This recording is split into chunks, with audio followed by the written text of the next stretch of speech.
আমাদের মধ্যে বহু মানুষ মাঝে মাঝে নিজেকে অকর্মণ্য মনে করি, ভেবে নিই যে এত চেষ্টা করার পরেও কিছুই পেলাম না, আর হয়তো পরেও কিছুই পাব না। আর সেই জন্য নিজের জীবনের সমস্ত বোঝা অন্য কারোর কাঁধে চাপিয়ে দিই, নিজের ওপরে বিশ্বাস হারিয়ে ফেলি। কেন বুঝতে পারেন না এই কথাটা, যে যতক্ষণ না পায়ে কোনো কাঁটা ফুটবে ব্যক্তি কি করে বুঝতে পারবে যে এরপর থেকে নিচে তাকিয়ে চলতে হবে। সূর্যকে নিজে জ্বলতে হয় যাতে বাকিদের প্রকাশ দিতে পারে সে। রাতের অন্ধকারের সাথে লড়াই করার জন্য চন্দ্রিমাকে আকাশে একা উজ্জ্বল হতে হয়।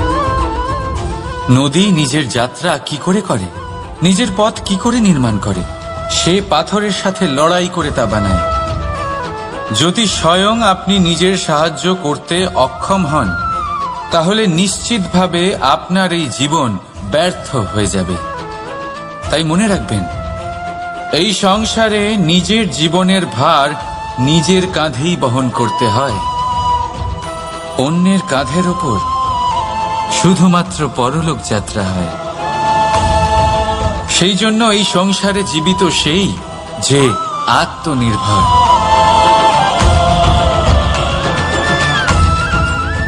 রাধা রাধা। আজ আপনাকে একটা গল্প শোনাচ্ছি। একদিন এক ব্যক্তি নিজের দ্বারে লিখে দিলেন, আজ আমি ভীষণ দুঃখী, আজ আমার সাথে কেউ দেখা করতে আসবেন না। কিছুক্ষণ পরে তার এক বন্ধু এলো, সে সেই লেখা পড়ল, তাও গিয়ে তার সাথে দেখা করল। সে বলল, আমি লেখাপড়া জানি না, কিন্তু আমার বন্ধুর মনের এই বেদনা, এটা আমাকে সবসময় ডাক দেয়। এরাই হলো আসল বন্ধু। কোনো কারণে আপনি যদি দুঃখ পান, কোনো সমস্যার সমাধান না বের করতে পারেন, এই সংসার থেকে আলাদা হয়ে যেতে চান, তাও এই বন্ধু আপনার সাথেই থাকবে। সমস্যার সমাধান না দিতে পারলেও আপনার সম্বল হয়ে অবশ্যই থাকবে। হয়তো আপনার দুঃখ কম করতে পারবে না, কিন্তু আশার আলো অবশ্যই দেখাবে। যখন আপনি সংসারের থেকে আলাদা হয়ে যান, তখনও আপনার সাথে যুক্ত থাকে আপনার এই বন্ধু, আসল বন্ধু। এবারে আমরা মানুষেরা বড়ই বিচিত্র। তারা সব সময় যে কোনো জিনিসের। আর আমার সাথে প্রসন্ন হয়ে বলুন, রাধা রাধা। সময়, কথায় বলে সময়ের পূর্বে কিছুই হয় না। প্রতিটা ঘটনার একটা সময় থাকে। সময়ের আগে না সূর্যোদয় হয় আর না সূর্যাস্ত হয়। সময়ের পূর্বে গাছে না ফুল ফোটে না ফল ধরে। কিন্তু একটা কথা ভেবে দেখুন, যদি বর্ষা আসার আগে কৃষক ভূমিকে না প্রস্তুত করে, বীজ রোপণ না করে, তাহলে কি ফসল ফলবে? যদি কোনো যোদ্ধা যুদ্ধের পূর্বে নিজের অস্ত্রের ধার না দেয়, তাহলে সে যুদ্ধ কি করে লড়বে? এর মানে এটাই হলো যে সময় আপনার যখন আসার তখন অবশ্যই আসবে, কিন্তু ততক্ষণ এটাও গুরুত্বপূর্ণ যে আপনি নিজেকে তার জন্য তৈরি রাখুন।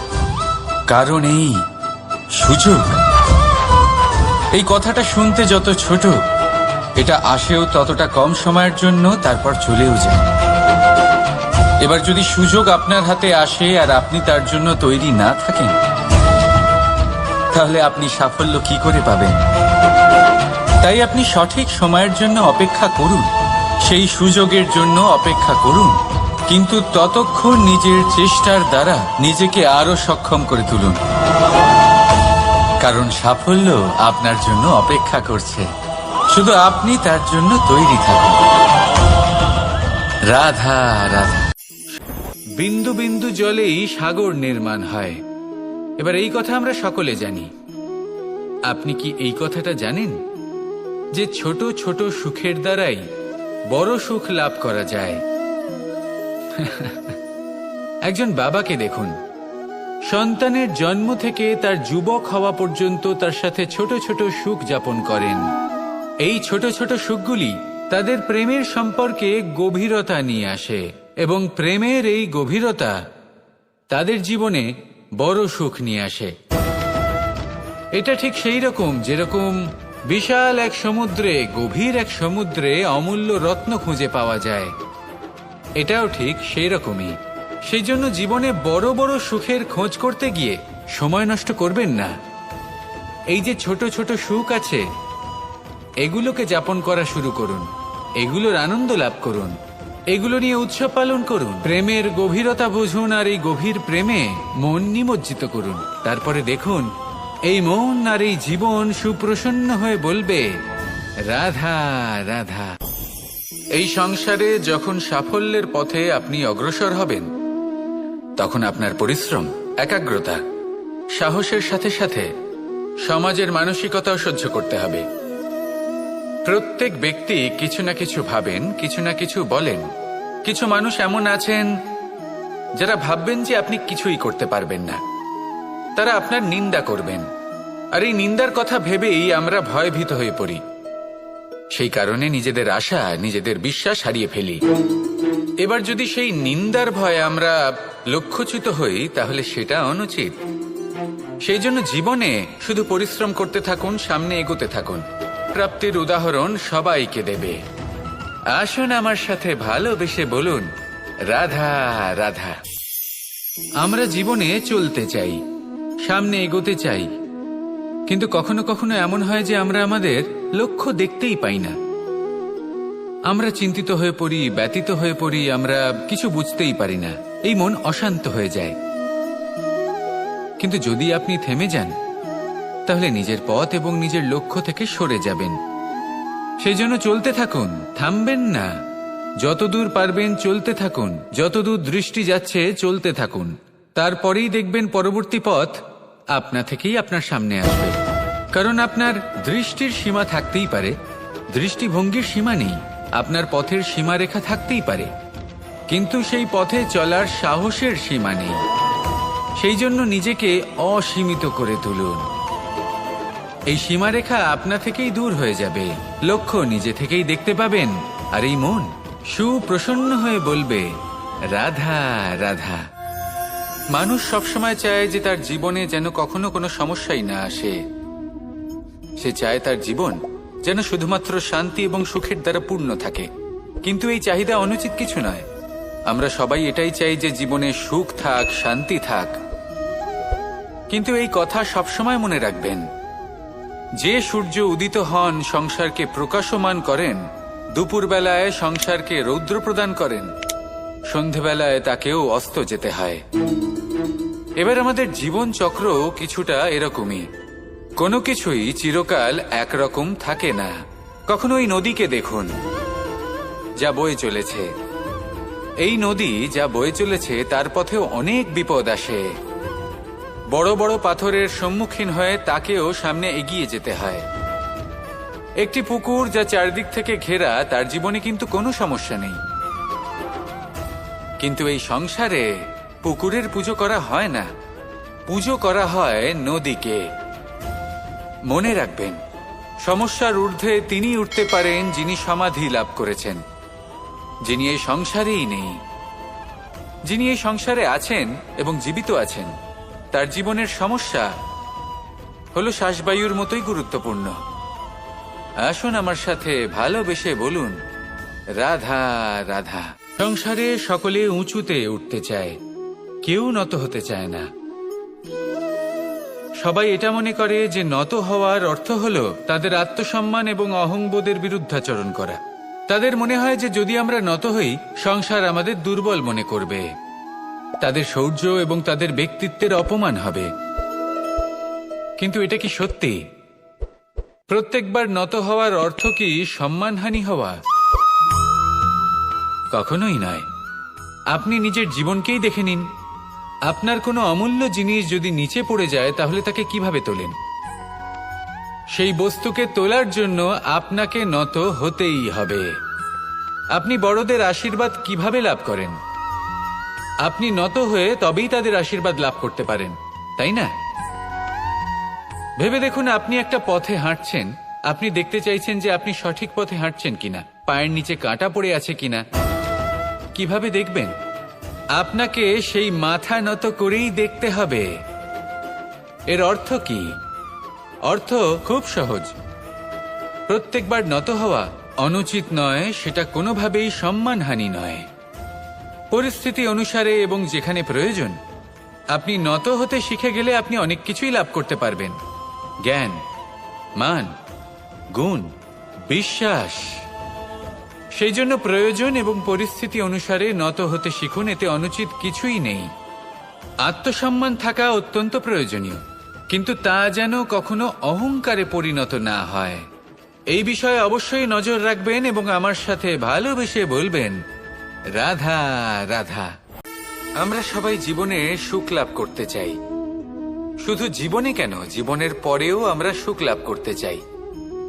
আমরা সকলে স্বর্গের কামনা করি। কিন্তু খুব সহজ একটা কথা, যদি আপনি স্বর্গ লাভ করতে চান তাহলে প্রথমে মৃত্যু লাভ করতে হবে। আপনি যদি প্রাণই না দেন তাহলে আপনি স্বর্গ লাভ কিভাবে করবেন, তাই না? শুধু এই ছোট্ট একটা বিষয় দ্বারা আমরা জীবনে অনেক কিছুই শিখতে পারি। যদি আপনার কোনো লক্ষ্য থাকে, কোনো মনোবাঞ্ছিত স্থান থাকে, কোনো বড় কাজ আপনি করতে চান, তাহলে সেই সবই হবে। কিন্তু শুধুমাত্র কামনা করলে হবে না, আপনাকে কর্ম করতে হবে। নিরন্তর প্রয়াস, পরিশ্রম, পথ খুঁজতে হবে, সামনে অগ্রসর হতে হবে। কখনো অসফল হলে তার কারণ খুঁজতে হবে, বিপদের সম্মুখীন হতে হবে, অন্তর থেকে নিজের শক্তি বাড়িয়ে তুলতে হবে। তবেই আপনি নিজের লক্ষ্য লাভ করতে পারবেন, মনোবাঞ্ছিত স্থান পাবেন। মহান নদী গঙ্গা একটি বিন্দু দ্বারা শুরু হয়, ধীরে ধীরে অগ্রসর হয়। কোনো পাথরে ধাক্কা খেলেও সে থামে না, বরং এগোতেই থাকে। তারপরেই সে মহান নদী গঙ্গা হয়ে উঠতে পারে। পরিশ্রম করুন, লক্ষ্য লাভ করুন, আর আমার সাথে ভালোবেসে বলুন, রাধা রাধা। এই সংসারে জয়লাভ করার জন্য, সাফল্য লাভের জন্য শক্তি, ধৈর্য, সাহস, মিত্রদের সঙ্গ, এই সব ছাড়া আর কি আছে যা অত্যন্ত প্রয়োজনীয়? বিশ্বাস। সত্যি কথা বলতে এই বিশ্বাস অত্যন্ত অমূল্য, কিন্তু এটা দুদিক খোলা তলোয়ারের মতো। এটা আপনাকে বলশালীও করে তুলতে পারে, শক্তিশালীও করে তুলতে পারে, আবার দুর্বলও করে তুলতে পারে। কিভাবে? যদি আপনি শুধুমাত্র অন্যের উপরে বিশ্বাস করেন যে ওনারা সবাই আমাকে সামলে নেবেন, আপনার বিশ্বাস শুধুমাত্র অন্যের উপর, আর সেই বিশ্বাসের ভিত্তিতে আপনি কর্ম করেন, তাহলে আপনি দুর্বলই হয়ে উঠবেন। কিন্তু এই বিশ্বাস যদি আপনি নিজের উপর রাখেন যে যাই হয়ে যাক না কেন আমি নিজেকে ঠিক সামলে নেব, আমি আমার পথ বানিয়ে নেব, সব বিপদের সম্মুখীন আমি নিজে হব এবং জীবনে সামনে এগোতে থাকব, তাহলে এই বিশ্বাস আপনাকে বলশালী করবে। এবার সিদ্ধান্ত আপনার যে আপনি কি চান। এই বিশ্বাস আপনাকে বলশালী করবে নাকি দুর্বল, ভেবে দেখুন, আর আমার সাথে ভালোবেসে বলুন, রাধা রাধা। কথায় আছে যে স্বপ্ন এবং লক্ষ্য হলো একটি মুদ্রারই দুটি দিক। যতক্ষণ না স্বপ্ন দেখছেন ততক্ষণ বুঝবেন কি করে আপনার লক্ষ্য কি? স্বপ্ন দেখে যদি নিজের লক্ষ্য বুঝতে পারেন, সেটা পেতে চান, তবেই সেটা লাভ করতে পারবেন।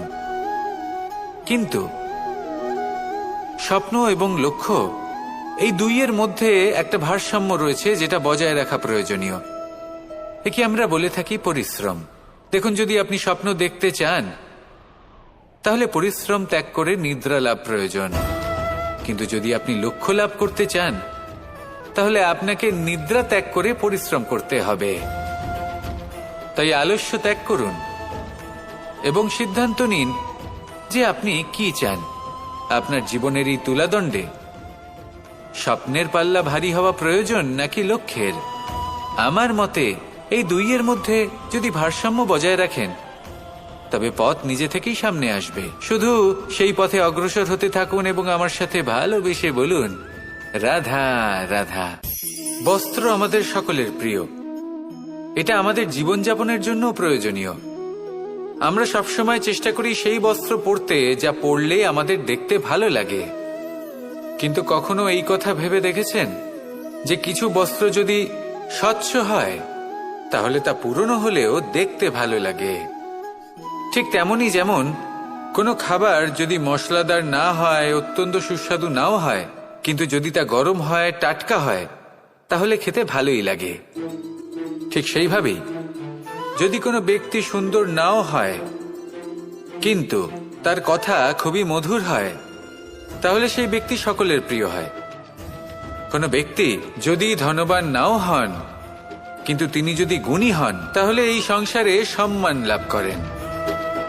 সেই জন্য কখনো এই বিষয়ে দুঃখ পাবেন না যে আপনার কাছে ভৌতিক স্বাচ্ছন্দ্য নেই।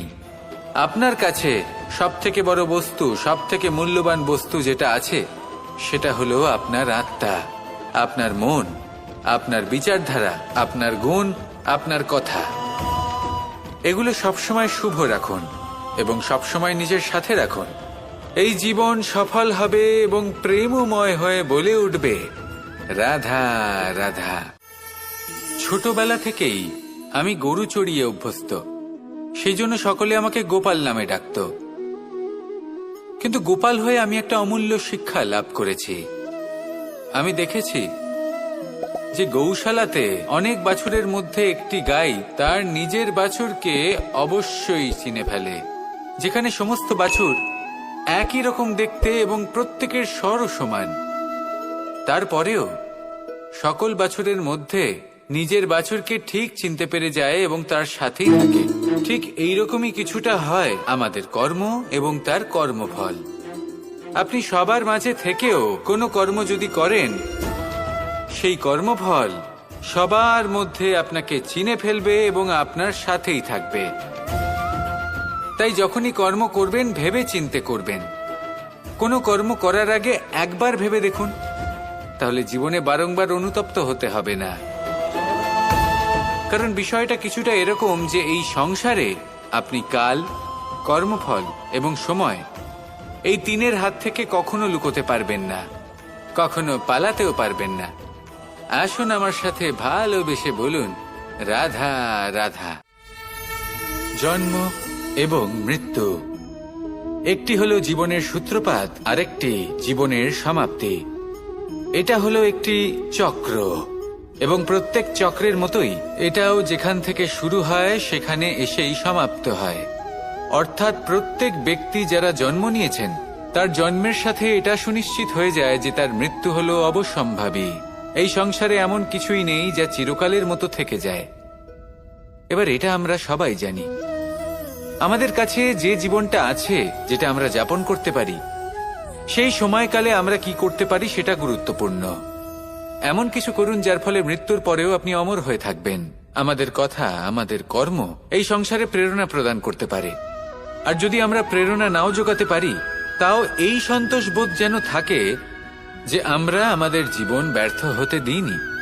এই জীবন যাপন করার ইচ্ছেতেই আমরা সময় ব্যর্থ করে দিই। আর এই জীবনকে যাপন করার সর্বশ্রেষ্ঠ উপায় হলো এটাই যে কখন আমাদের মৃত্যু হবে, কিভাবে আমাদের মৃত্যু হবে, এই চিন্তা ত্যাগ করে যেন আমরা বর্তমানে বেঁচে থাকি, আজকে বেঁচে থাকি, আজকে দাঁড়িয়ে কর্ম করি এবং আজ যে সংকট সামনে তার সম্মুখীন হই। ভবিষ্যতের পথ নিজে থেকেই উন্মুক্ত হবে। আপনার জীবনে অনেক বড় বড় বিপদরূপী পাথর আসবে। সেই পাথরগুলিকে এতটাই দুর্বল করে দিন যাতে সেই পথ আপনি অগ্রসর হওয়ার পরে আপনার পেছন পেছন যে সেই পথ দিয়ে আসবেন তিনিও যেন সহজেই পাথর চূর্ণ করে সামনে অগ্রসর হতে পারেন। মনে রাখবেন, আপনার প্রচেষ্টারও একটা মাহাত্ম্য আছে। যদি আপনি কোনো কেল্লার শিখরে পতাকা উত্তোলন নাও করতে পারেন, তাহলেও আপনার প্রচেষ্টার যে মাহাত্ম্য তা কখনো কমে যাবে না। সেই জন্য প্রচেষ্টা করতে থাকুন আর আমার সাথে ভালোবেসে বলুন, রাধা রাধা। মানুষের একটি সমস্যা আছে যে মানুষ সাফল্যকে মাপতে থাকেন, লক্ষ্যপ্রাপ্তিকে মাপতে থাকেন এবং তার তুলনা করতে থাকেন যে ও এত কিছু পেল আর আমি পেলাম না, ওর কাছে এত কিছু আছে কিন্তু আমার কাছে নেই। এই তুলনা করার জন্য ওনারা দুঃখী হয়ে পড়েন, নিরাশ হয়ে পড়েন। তাই আমি একটা প্রশ্ন করছি যে এটা কি উচিত? এই সংসারে আপনি কি নিয়ে তুলনা করবেন, যেখানে সূর্যদেব চন্দ্রমা দুজনেই আছেন, দুজনেই হলেন বিশেষ, দুজনেই নিজ নিজ সময়ে উদিত হন। এদের মধ্যে একজন না থাকলে তাহলে আমাদের জীবন কঠিন হয়ে পড়বে। ঠিক সেইভাবেই আপনি যদি একটা বড় রেখা অঙ্কন করেন, তাহলে অন্য রেখাটি ছোট হয়ে পড়ে না, সে তেমনই থাকে যেমনটা সে ছিল। আপনার অস্তিত্ব কখনো ছোট বা বড় হতে পারে না। শুধু তুলনা করার জন্য আপনার এটা মনে হতে পারে। যদি আপনি যুদ্ধ করতে চান, আপনার তলোয়ারের প্রয়োজন পড়বে। যদি বস্ত্র তৈরি করতে চান, এত বড় তলোয়ার দিয়ে কিছুই হবে না, তখন প্রয়োজন পড়বে একটা ছোট্ট সূচের। তাই তুলনা করবেন না, না নিজেকে ছোট মনে করবেন, না অন্য কাউকে। সবার সাথে সহযোগিতা করুন, আর যদি তুলনা করতেই হয়, নিজের সাথে করুন, যে কাল আমি কেমন ব্যক্তি ছিলাম, আজ কি তার থেকে শ্রেষ্ঠ হয়ে উঠতে পেরেছি। ভেবে দেখুন ভবিষ্যতে গিয়ে আপনি কতটা শ্রেষ্ঠ ব্যক্তি হতে পারেন। আসুন আমার সাথে ভালোবেসে বলুন, রাধা রাধা। মানুষ বলে থাকেন যে জীবনে সময়ের পূর্বে এবং ভাগ্যের থেকে বেশি কিছুই পাওয়া যায় না। এটা যার যার নিজের বক্তব্য। আমি বলবো এই সময় আসলে কি? এই সময় হলো যাতে যুগ যুগান্তর নিহিত আছে, যার মধ্যে দিন আছে, মাস আছে, বছর আছে, ঠিক কিনা? বাস্তবে আপনার কাছে সময় কতটা আছে যা আপনি সদ্ব্যবহার করতে পারেন? তখন থেকে আছে যখন থেকে আপনি নিজেকে বুঝতে শুরু করেন। ততক্ষণ আছে যতক্ষণ না আপনি এই সংসার ছেড়ে চলে যাচ্ছেন। শুধু এটুকু সময় আছে আপনার কাছে। আর যদি ভাগ্যের কথা বলা হয়, তাহলে ভাগ্য হলো সেই পরিস্থিতি যখন মানুষ নিজেকে সময়ের হাতে সমর্পণ করে দেন, তাকে ভাগ্য বলে। অর্থাৎ আপনি জীবনে পরিশ্রম করেছেন, বিপদের সম্মুখীন হয়েছেন, সামনে এগিয়ে গেছেন, কোথাও পৌঁছে গেছেন, এবং তখন আপনার মনে হলো যে ব্যাস এখানেই থেমে যাওয়া উচিত, তাহলে সেটাই হবে আপনার ভাগ্য।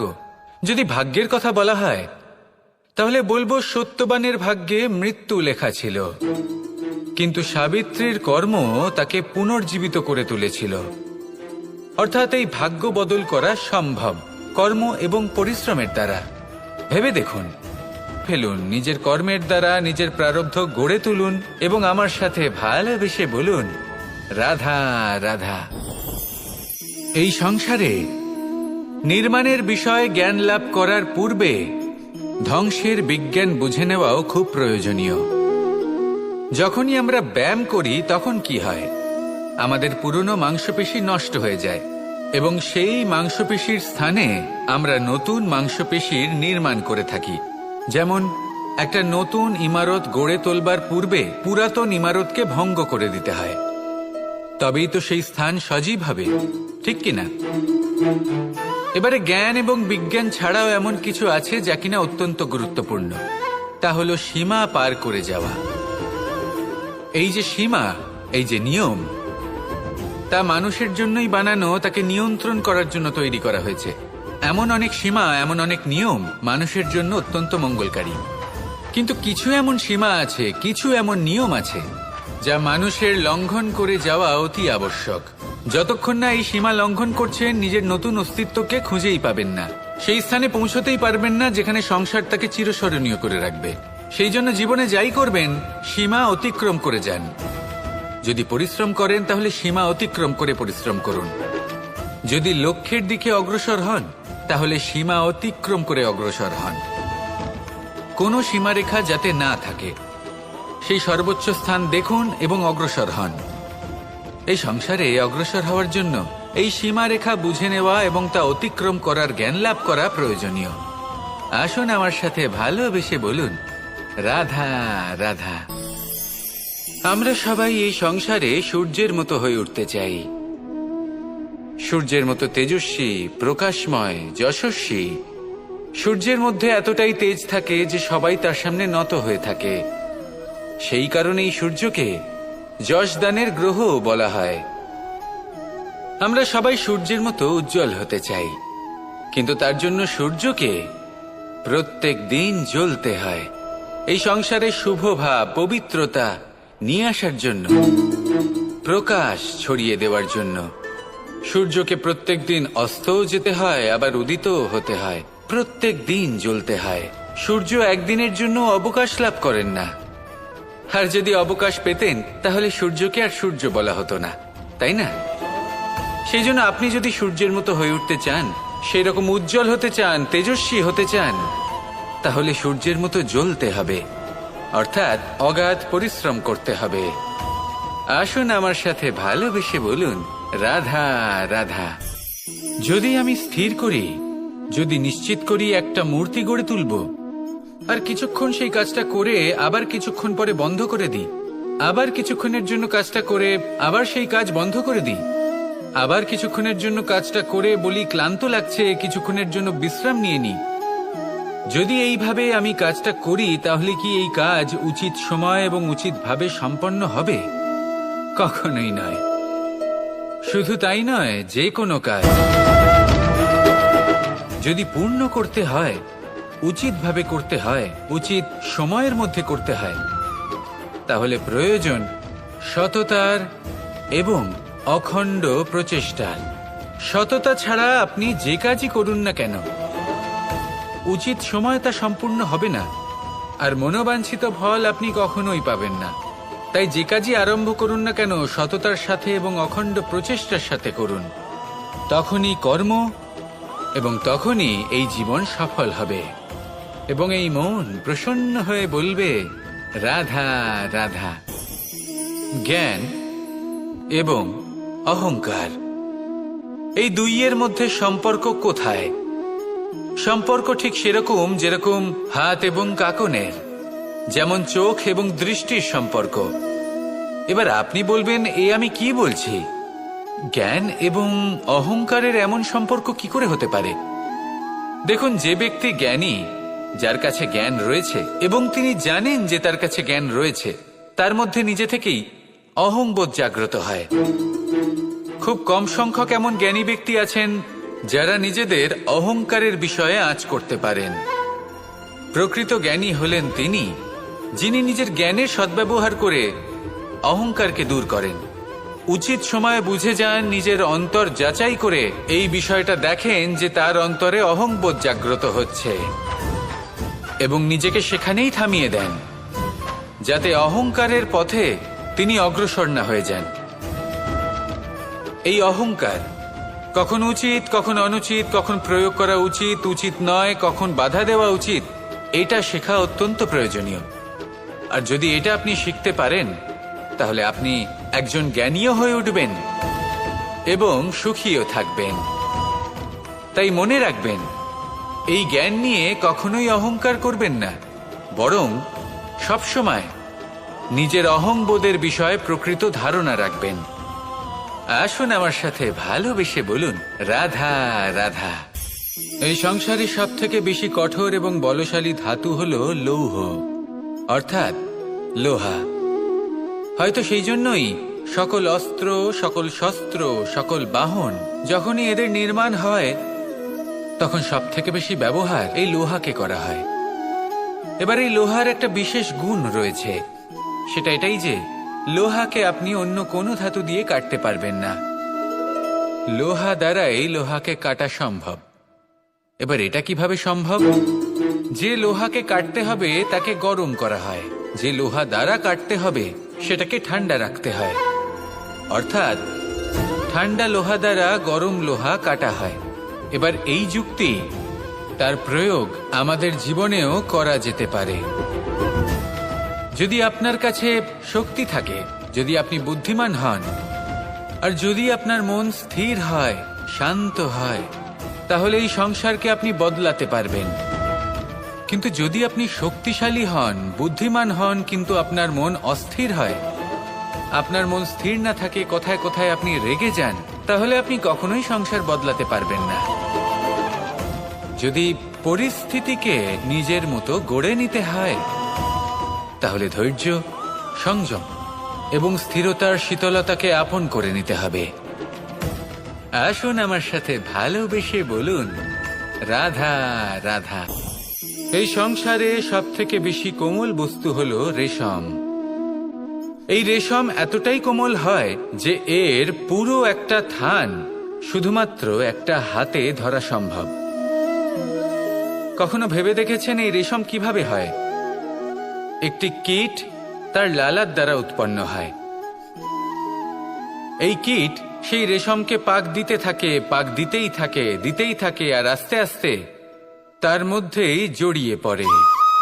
শেষে ওর এই সুন্দর অমূল্য সৃষ্টি রেশমের এই সুতো তার নির্মাণ কার্য পূর্ণ হয়, কিন্তু তাতেই ও নিজে বন্দী হয়ে যায়।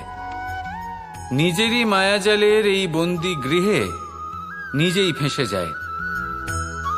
এবার এই সুতোকে ব্যবহারযোগ্য করে তোলার জন্য এই কীটগুলিকে এই কবচের সাথেই ফুটন্ত জলে ফেলে দেওয়া হয়। এই সংসারে যদি আমাদের স্বপ্ন এই সংসারের দুঃখ হরণ করার জন্য, এই সংসারে সুখ বিতরণ করার জন্য হয়, তবেই আমাদের প্রগতি সম্ভব।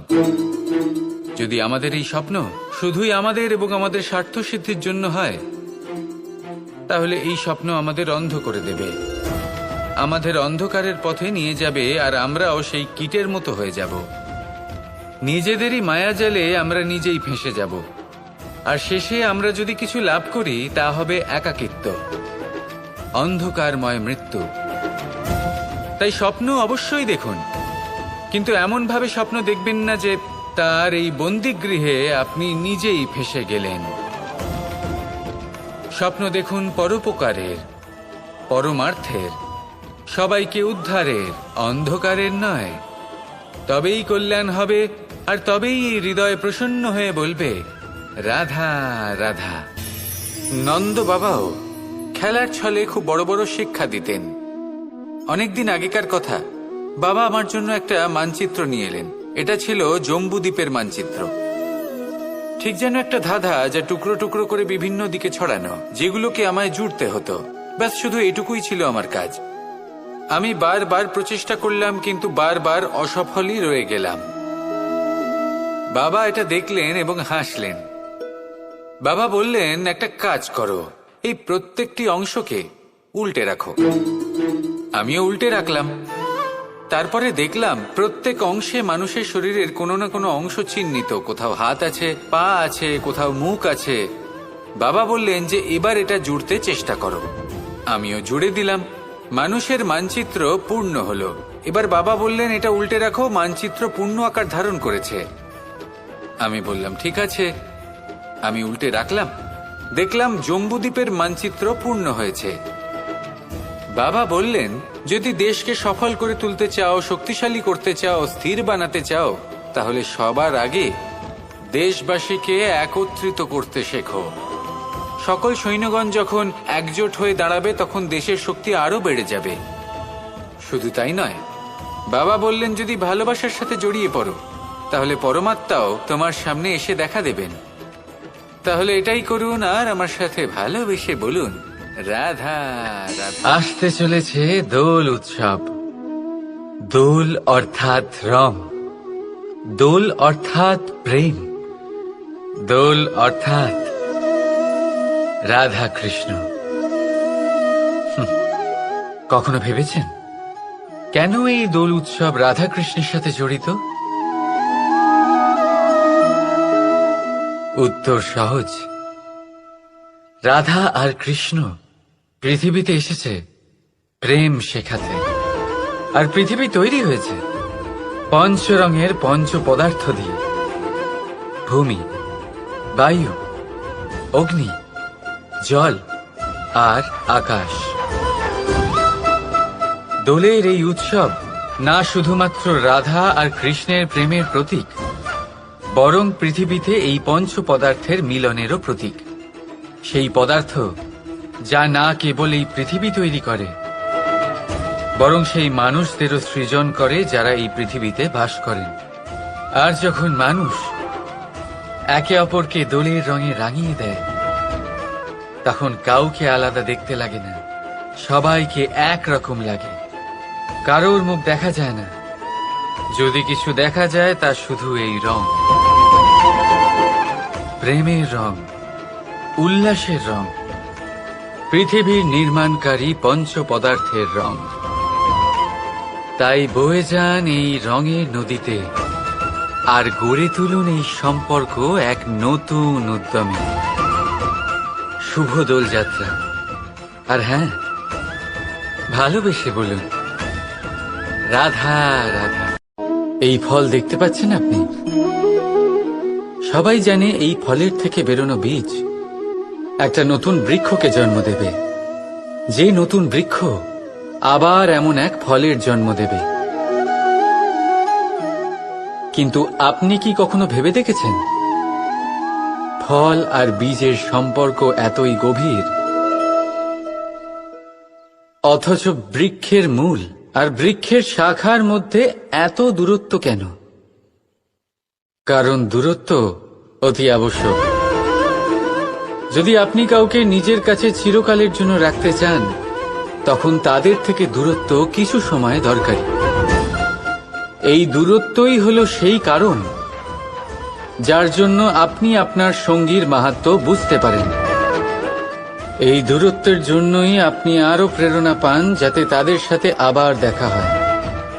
আর সেই জন্য মনে রাখবেন, দূরত্ব কখনোই খারাপ নয়। ফলের থেকে বীজের এই দূরত্বই নতুন ফল হওয়ার কারণ হয়ে দাঁড়ায়। প্রেমের আসল পরীক্ষা হয় এই দূরত্ব দিয়েই। তাই দূরত্বের সাথেও প্রেম করুন আর ভালোবেসে বলুন, রাধা রাধা।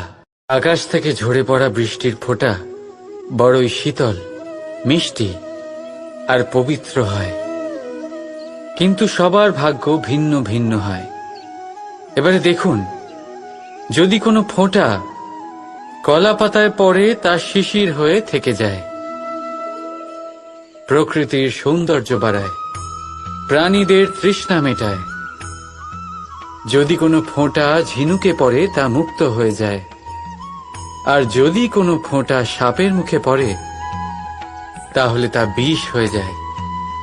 এখানে সবার উৎপত্তি একই, কিন্তু গুণ ভিন্ন ভিন্ন হয়। কেন?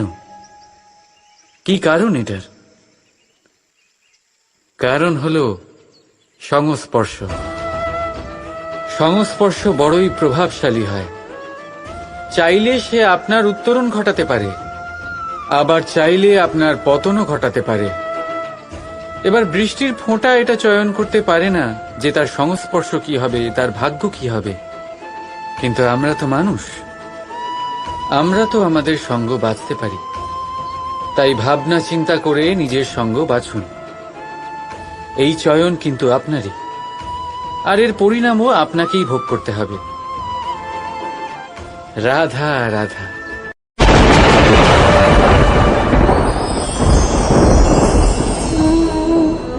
আমার সামনে রয়েছে গরুর দুধ, যা 2 দিন পর্যন্ত ভালো থাকে। যদি এই দুধ গরম করে জমানো হয় তাহলে তৈরি হয় দই, যা 3-4 দিন অবধি ভালো থাকে।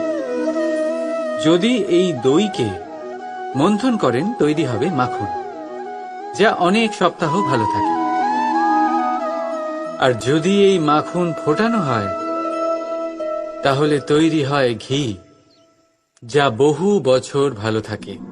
মানেটা বুঝলেন? তাপ আর মন্থন। জীবনে যত পরীক্ষায় উত্তীর্ণ হতে পারবেন, যত কষ্টের তাপ সহ্য করতে পারবেন, যত মন্থনের বাধা পেরোতে পারবেন, ততই যশ, শক্তি আর সামর্থ্য বাড়তে থাকবে। তাই কর্ম করুন, কঠিন বাধার সম্মুখীন হন, আর মন্থন করে মন শুদ্ধ রাখুন। মন প্রসন্ন হয়ে বলবে, রাধা রাধা। দৃষ্টি মানুষকে দেওয়া প্রকৃতির অন্যতম শ্রেষ্ঠ উপহার। সেই দৃষ্টি যার জন্য মানুষ এই সংসার দেখতে পারে, নিজের পথ দেখতে পারে। কিন্তু সংসারে দৃষ্টি লাভ করেও সবাই মহান হতে পারে না, প্রসন্ন হতে পারে না। প্রসন্ন শুধুমাত্র তারাই হয় যাদের দৃষ্টিভঙ্গি শুভ হয়। এবারে যারা গোলাপে শুধুমাত্র কাঁটা খুঁজে পায়, তাদের হাত অবশ্যই সেই কাঁটা দ্বারা আঘাতপ্রাপ্ত হয়, কারণ তাদের দৃষ্টি শুধুমাত্র কাঁটা অবধি সীমিত থাকে। কিন্তু সুগন্ধ প্রস্তুতকারক পাপড়ি অবশ্যই খুঁজে বার করেন। কেন? একটু ভেবে দেখুন। যারা অন্ধকারে আলো পেতে চান তাদের কাছে প্রদীপ ও সূর্যের মতো মনে হয়, কিন্তু যারা খুঁত বার করতে চান তারা সেই প্রদীপের নিচে অন্ধকারই খুঁজে পান। যারা ভালোবাসা পেতে চান তারা অচেনা মানুষের মধ্যেও স্নেহ খুঁজে পান, নয়তো কাউকে পেয়েও তাদের না চিনতে পারা মানুষের অভাব নেই। দৃষ্টি আমাদের দেখায়, কিন্তু দৃষ্টিভঙ্গি আমাদের সেটা দেখায় যা আমরা দেখতে চাই। যেমন আপনার ভাবনা হবে সেটাই সত্যি হয়ে আপনার সামনে আসবে। তাই আপনার ভাবনাগুলিকে শুভ করুন আর ভালোবেসে বলুন, রাধা রাধা।